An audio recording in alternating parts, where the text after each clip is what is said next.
Coming up on the Leadership Growth Podcast. There is a pattern of behavior that drives me crazy in sitcoms, and so many of them are based all around this. And it is the absence of clear communication. All they have to do is take the main character and the kid or the wife, and suddenly they don't communicate, or they avoid communicating, or there's a misperception, and they could have cleared it up earlier, but they don't. So they can then have 15 or 20 or 50 minutes worth of hijinks and confusion, and then finally at the end, they have the conversation that they could have had a half hour ago. And I'm sitting there going, this is not clever. It's a personal thing. Nonetheless, the point is to talk. Like, if you are in conflict, if you are not understanding something, if you think there might be a misperception, if you have the stinking conversation, have the direct interact, start small before it gets even bigger, but talk. Go to the person and say, I need your guidance, I need your thoughts, I need your input, I need to hear something to confirm or to help me change, to reframe. Yes, it takes a little bit of time, but somehow we always have time after to go through all of the drama of things that probably could have been dealt with beforehand.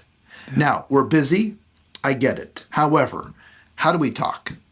How often can we talk? Hence, the importance of the regular one-on-one conversations, the touch bases, the regular interaction. If you only use email, pause, call up the phone, have a Teams call, something. But the point is to talk, and not to let things fester and these misperceptions grow.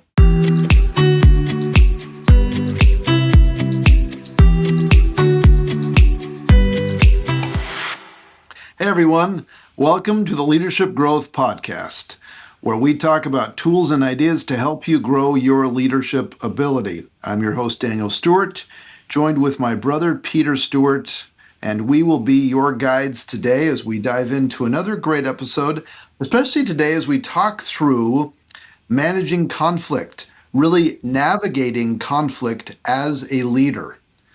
But before we do that, Peter, as we often dive into at the beginning, we kind of share an insight of the week. What's on your mind that you'd like to share here? Sure, let me share an insight from one of my boys' Little League coaches. So they had a pretty tough loss the other day, blowout, and we get this text from the coach. And I thought it just captured a lot of really good points that are applicable to a lot of scenarios. So here's what the coach said. Said, tough loss tonight. Put ourselves in a hole early. Baseball is a game of inches and bounces, and honestly, one or two of those go our way, the game is completely different. As strange as it may seem after a loss, I will say I'm very proud of this team as a whole. Every boy on this team hustled and never gave up. Everyone contributed and kept fighting until the end. As coaches, that's all we can really ask for. We preach to the boys that mistakes are going to happen. It's how you get past those mistakes and move on, which will define them as players for the rest of their baseball careers. I think they did very well in that tonight.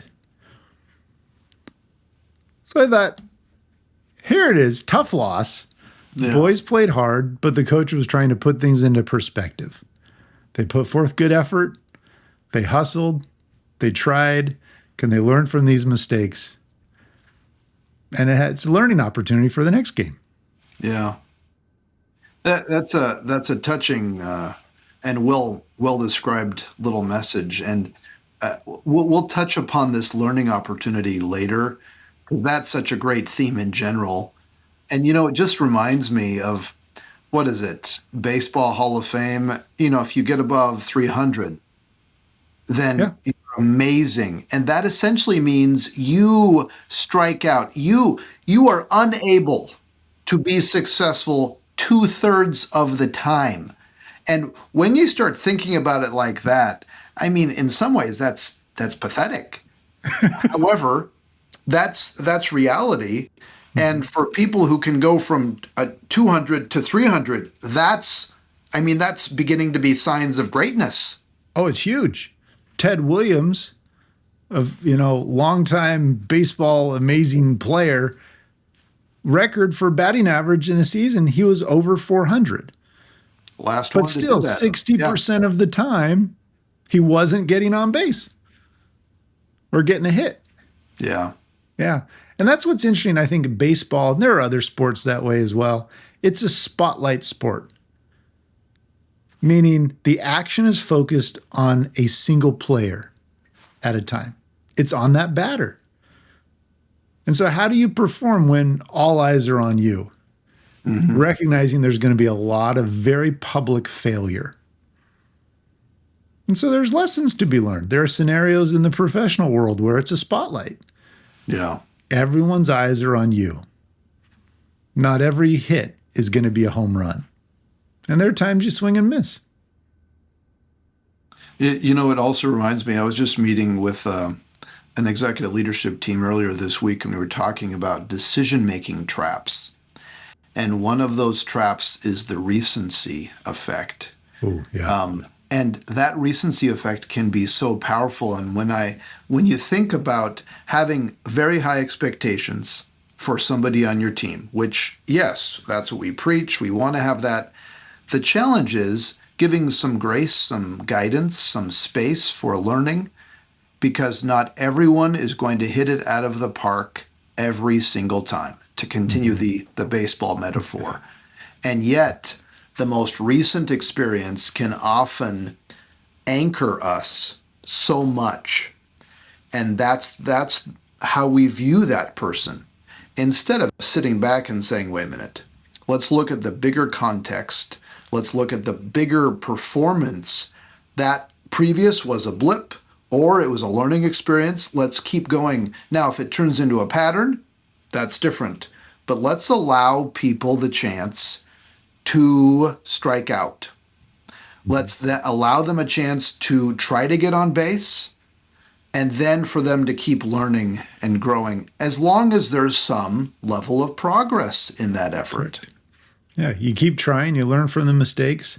And to play on the other bias that can get in the way in terms of recency effect, the other would be the halo effect, in which we perceive that somebody is really good at a variety of activities because they excel at one or two.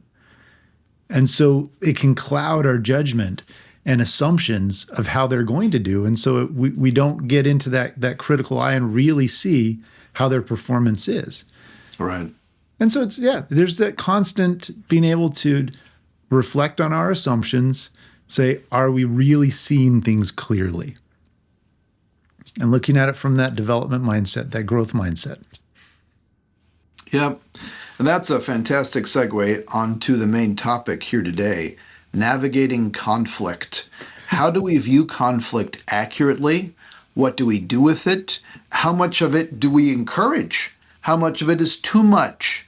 Yeah. And there are some of us who try to stay away from conflict as much as we can. And there are others who live for it and try to stir it up when even it's not as necessary. Where's that balance? What does that look like, especially as a leader? Because to a certain degree, a healthy amount of conflict, disagreement, dispute, debate is incredibly powerful as a tool toward higher levels of performance. So, Peter, as I say conflict, talk about how do you define it? How do you view it? What is conflict in your mind? Oh, it can mean a lot of things. And I think actually before I get into the definition, it's a good thing for listeners to pause. And as we say that word conflict, what are those free associations that come to mind for you? Is that it's a great way to help know your natural tendency. As we say conflict, are you like, oh yeah, bring it on? Or is it, oh, I don't want to go into work today. I know I'm going to see this person and have it. And, the whole full spectrum in between. So having a little bit of that awareness for ourselves can matter. So here, because conflict can be so loaded with emotion, and a focus on who's right, who's wrong. It's a status, it's a progression, there's a lot that can go into it. Here is a very neutral definition of conflict, which I've used for years. And it clarifies that environment in which conflict actually occurs. So conflict occurs when opinions appear to be incompatible. So let me say that again. Conflict occurs when opinions appear to be incompatible. So it doesn't mean whether they actually are or not. We're talking about the perception, the appearance of opinions that cannot dwell in the same place at the same time. They're incompatible. So it takes it away from I'm right or I'm wrong or you idiot or whatever it is to, oh, it appears that we have incompatible opinions. Can we talk about this? At a very formal way, pulling the emotion out. Yeah. How would you respond if someone came to you and said, Daniel, it appears that we have incompatible opinions? I'd be like, have you been talking to my brother? I mean, because the essence is correct. We don't talk like that. No. And so what's other language that we can use? Because in many ways, it's an invitation, and this is one of the main initial points I wanted to really highlight, is for us to look at moments of conflict as learning experiences. Yep. And kind of drawing on this idea of learning, as we talked about earlier with the baseball text and such. When moments of conflict, when we appear to be in opposition or indifference from somebody else or something else, are we capable of pausing for a moment and saying, what can I learn about this situation? What insight? What can I learn about my psyche, my perspective, my effort, my desire? What's my outcome that I'm hoping for? And what's the other person's? Are they clear about it? Do I care enough about it to spend a moment and to say, what can I learn? But the point is to have that, what can I learn here? What can I learn about you, me, us, the situation that might be helpful in the future? Yeah. It's that ability to pause and suspend judgment and invite curiosity, in which questions then can be asked of, all right, I'm not sure whether or not I agree with what you're saying. It may be in conflict with what I think, but I want to understand what you're saying. Share with me more about what some of the reasoning behind your assertion, your thought, your fact.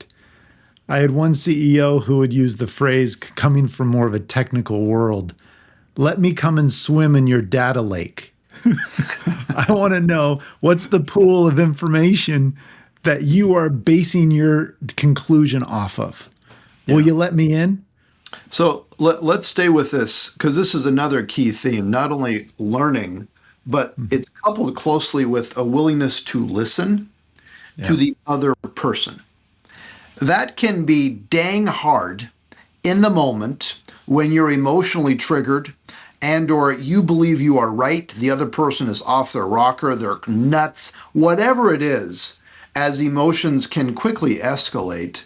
And yet, one of the most important parts of navigating conflict in a healthy way is to listen, is to pause long enough, is to ask something to help me understand. Where are you coming from? How has this worked in the past? How does this sequence play it out? How do you listen in moments that are just really much larger than they might need to be? Yeah. Oh, it is one of the hardest things. It pulls in, you have to have a little bit of emotional intelligence to recognize your own emotional experience. And am I too amped up? Am I too emotional to really have this conversation? Yeah. Sometimes we do need to take a time out. Say, I want us to get to the bottom of this. I want to understand what you're doing, but right now I got to take a breather. I need to pause. I got to get my amygdala, the front part, get our front part of my brain active again as the amygdala's hijacked it. I've just become too emotionally aroused and intense and into this. Yeah. So that's one step. It's being aware of, can you really have a good rational thought right now? If you can't, conflict management, resolution, conversation, there isn't much good that's going to come right now. Or if you sense that in somebody else, it's not the time to really get into the details of the conversation. It's how do we help them cool down? And sometimes it's giving them that space. But I will say, nobody has ever calmed down by being told to calm down. Well put. Okay, so let's go there a little bit more. Let's go to some place that's really thorny and hard to deal with. So, a different executive team I was working with, actually just yesterday, they have such challenging dynamics. There are a few people on that team that have such long histories with each other that they are in constant conflict with each other. No matter what the other person suggests, in any meeting, the other person will immediately dismiss it, discount it, not pay attention, even if it might have merit.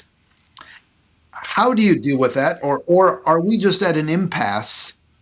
Because ultimately we'd say, yes, slow down your reactions, pause, be the better person, manage how you react, and listen. Look for some kernel of something, and yet the other person may never want to calm down. And this is the challenge, of course. How do I control myself? Mm-hmm. And how do I deal with the situation when the other person refuses to calm down, refuses to reframe? Peter, how do you manage through that? That's really an easy scenario. I don't know why you're saying that's a complicated one. Because it is. It's fundamental to these human interactions. We do not have the ability to control the reactions of others, even though we would love to in certain situations. You touched on an important point of trying to even build on common ground. You're trying to make that easy. Sometimes those scenarios can't be fixed with a dyad, with just two people. Oh, no. That's why occasionally you need to bring in somebody else, a third party, a mediator, an additional voice to help facilitate that dialogue. Mm-hmm. It doesn't have to be a professional necessarily, but it's somebody else who can be sitting there listening as you set up a little bit of a ground rule on, okay, we got to work through this. We have come to an impasse in which it is detrimental to our organization or our team or whatever it is.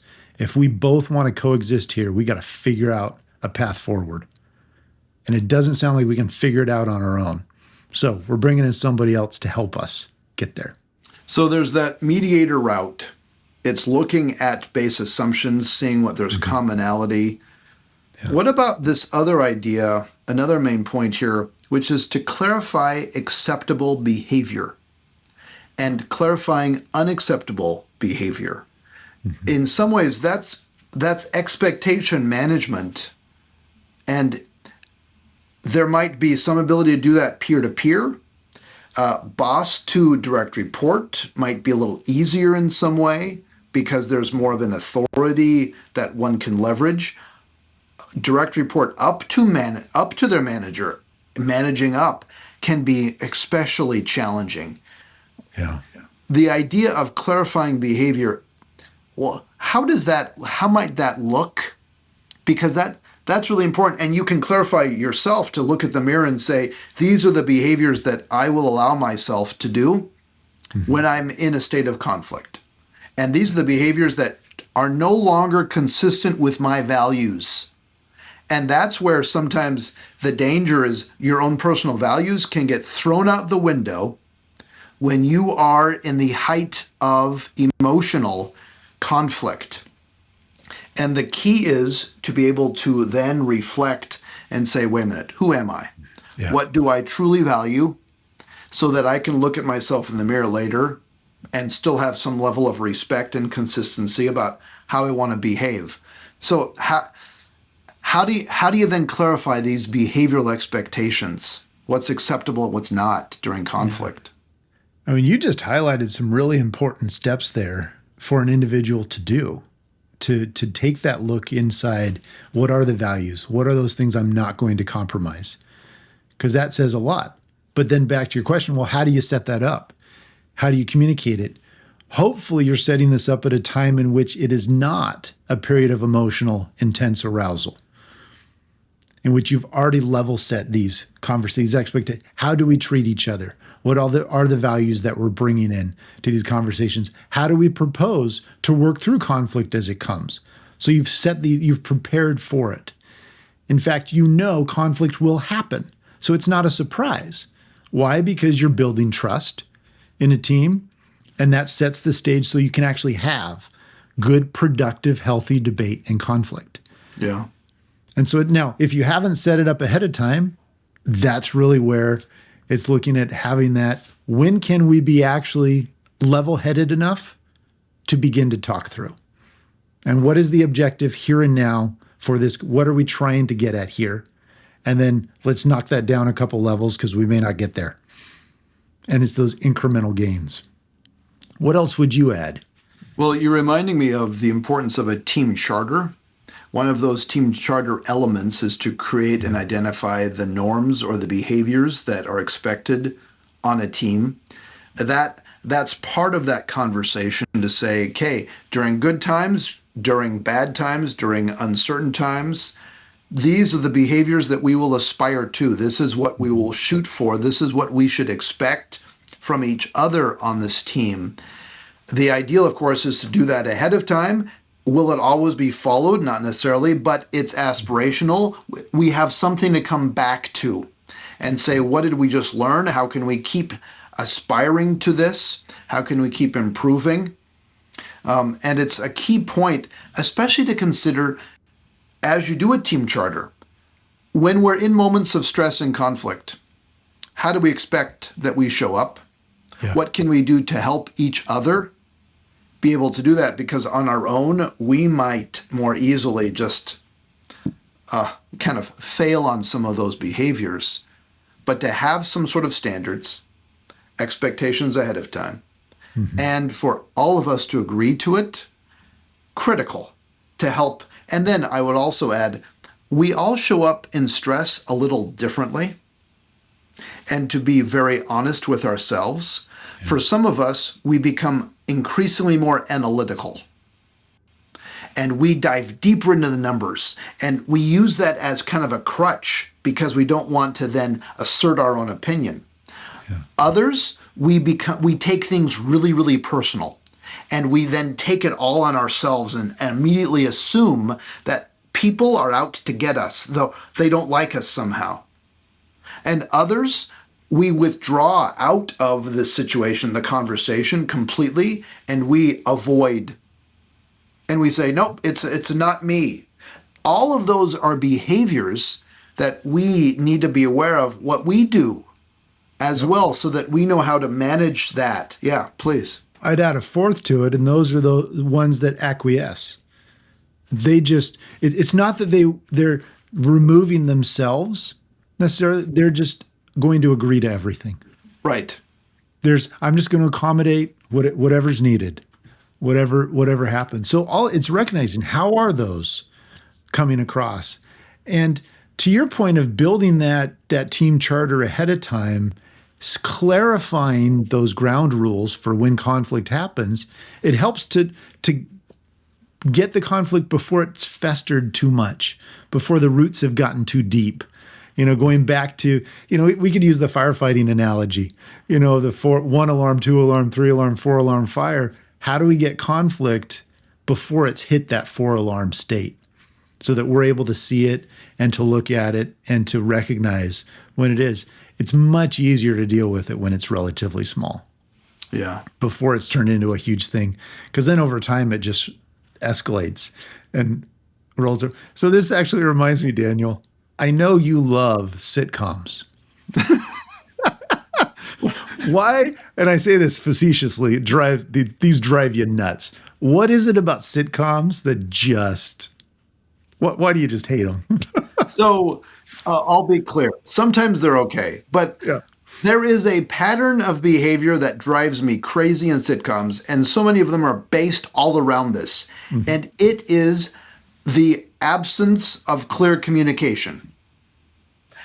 All they have to do is take the main character and the kid or the wife, and suddenly they don't communicate, or they avoid communicating, or there's a misperception, and they could have cleared it up earlier, but they don't. So they can then have 15 or 20 or 50 minutes worth of hijinks and confusion, and then finally at the end, they have the conversation that they could have had a half hour ago. And I'm sitting there going, this is not clever. It's a personal thing. Nonetheless, the point is to talk. Like, if you are in conflict, if you are not understanding something, if you think there might be a misperception, if you have the stinking conversation, have the direct interact, start small before it gets even bigger, but talk. Go to the person and say, I need your guidance, I need your thoughts, I need your input, I need to hear something to confirm or to help me change, to reframe. Yes, it takes a little bit of time, but somehow we always have time after to go through all of the drama of things that probably could have been dealt with beforehand. Now, we're busy. I get it. However, how do we talk? How often can we talk? Hence, the importance of the regular one-on-one conversations, the touch bases, the regular interaction. If you only use email, pause, call up the phone, have a Teams call, something. But the point is to talk, talk, talk, and not to let things fester and these misperceptions grow. Oh, because they grow so quickly. And here's an indicator for you of when they fester. When they don't, how often you have those side conversations complaining about somebody else. And especially if it's the same person or it's the same issue, really, what does that complaining do? What function is that helping? It's really not doing anything but further reinforce your own frustration with it, making it more intense. And now you're polluting somebody else's opinion of somebody else as well as you're complaining to them about it. Why not take that initiative and try and have the more direct conversation with the individual? Now, And sometimes we will not have that because we can imagine all sorts of things after not going well. Fair, we need to imagine this and yet challenge ourselves to have a direct conversation, allow the other person the chance to become aware and to rise up and be an adult and have a direct conversation. It might be unsettling at first, give them a chance. Now, again, all of these things, we need to consider the full situation and yet have a direct conversation and express that you also care. So that care and directness. This leads to the other point here, this common ground idea. Yeah. We've mentioned this. There is a lot to just look at. How do we identify this common ground? Because sometimes we ignore the common ground and we focus so much on the differences, when in fact, inevitably, there's something. There's something that we can go back to. How do we do this, Peter? sometimes it's a little trial and error. And you can start close saying, hey, are we both wanting to help this customer? Are we both trying to meet this deadline?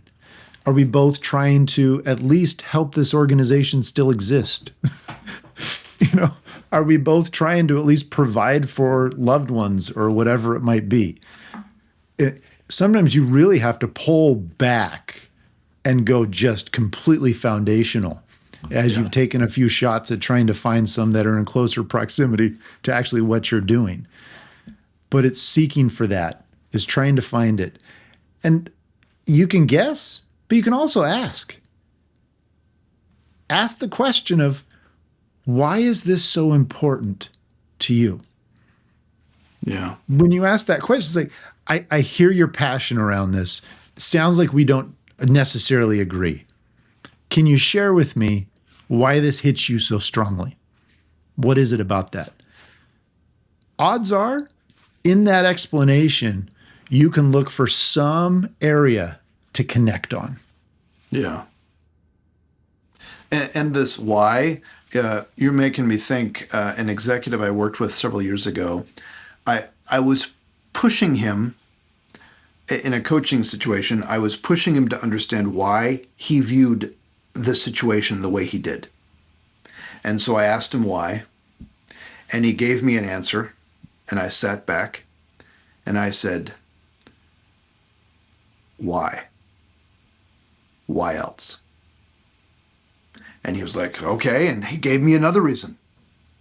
And it was about on the third or fourth. Mm-hmm. And you could tell that he was getting a little agitated because I kept saying, why else? Give me another why. And anytime I will do that, and this is the 5 whys, it's a known tool, it's fantastic, but to actually apply it in a personal conversation to understand what really is driving somebody, where I find you finally reached it is when it becomes incredibly personal. It's no longer about the team or the company or society, or it's how is it going to help them? Yeah. What is it that they truly value that it connects with? And suddenly you can sit back and go, thank you. Yep. That's why. That's why. Yeah. Oh, it's powerful. And it's a tool you can leverage. It takes patience and it takes trust to be able to dig in. But once you get to that third or fourth why, you're right. Inevitably, it's personal, and it's forced them to really dig deep and think. Yeah. So we've talked a lot about navigating, conflict. Conflict is going to happen. It will continue to happen. That's one thing I'll guarantee. I'm going to put a personal promise. Conflict will continue down the road. But how do we not be afraid of it? How do we feel confident in it? And even leverage it as a tool to be able to advance ideas, to build relationships, to so many different things. So lightning round, Daniel. What is the one thing you would suggest to a conflict avoider? The conflict avoider who does not want to embrace conflict. This is what they should do. They need to sit back and they need to focus on how much they care about the person or the situation, and to then frame up very clear ways of communicating what they have in common and what the challenges are. How do they care? And what are the commonalities? And to then have the guts to say it. And they may need to have somebody else push them, but they focus on the care and the direct conversation to be able to then move things forward. The other thing I'll add is, whether you're a conflict avoider or somebody who embraces conflict, whatever you are, also work on your ability to forgive. Yep. Forgiveness is a powerful thing that we undervalue at times. We may not be able to forget. We're really good. We want to try to forget, but at least forgive and move forward and focus more in the future. Oh, it's so critical. It's to let that opportunity for growth to happen. Because if we approach every interaction fearful that we are going to say something wrong, we've already put a governor on ourselves. But if we are willing to forgive and feel that others can forgive us, then okay, we may not say the perfect right thing at the exact right moment every time, because odds are we're not, because we're mortal humans. Yeah. But giving that forgiveness is important. Peter, another great leadership growth podcast. Always a pleasure. Thank you. Well, folks, thanks for listening, especially as we've developed and focused our tools and insights around helping us navigate conflict as effective leaders. Please join us for a future episode, like and subscribe, as well as send us ideas and topics you'd like us to talk about at podcast@stewartleadership.com. We'd love to hear from you. All the best on your ongoing leadership journey. Take care, everyone. If you like this episode, please share it with a friend or colleague, or better yet, leave a review to help other listeners find our show. And remember to subscribe so you never miss an episode. For more great content, or to learn more about how Stewart Leadership can help you grow your ability to lead effectively, please visit stewartleadership.com.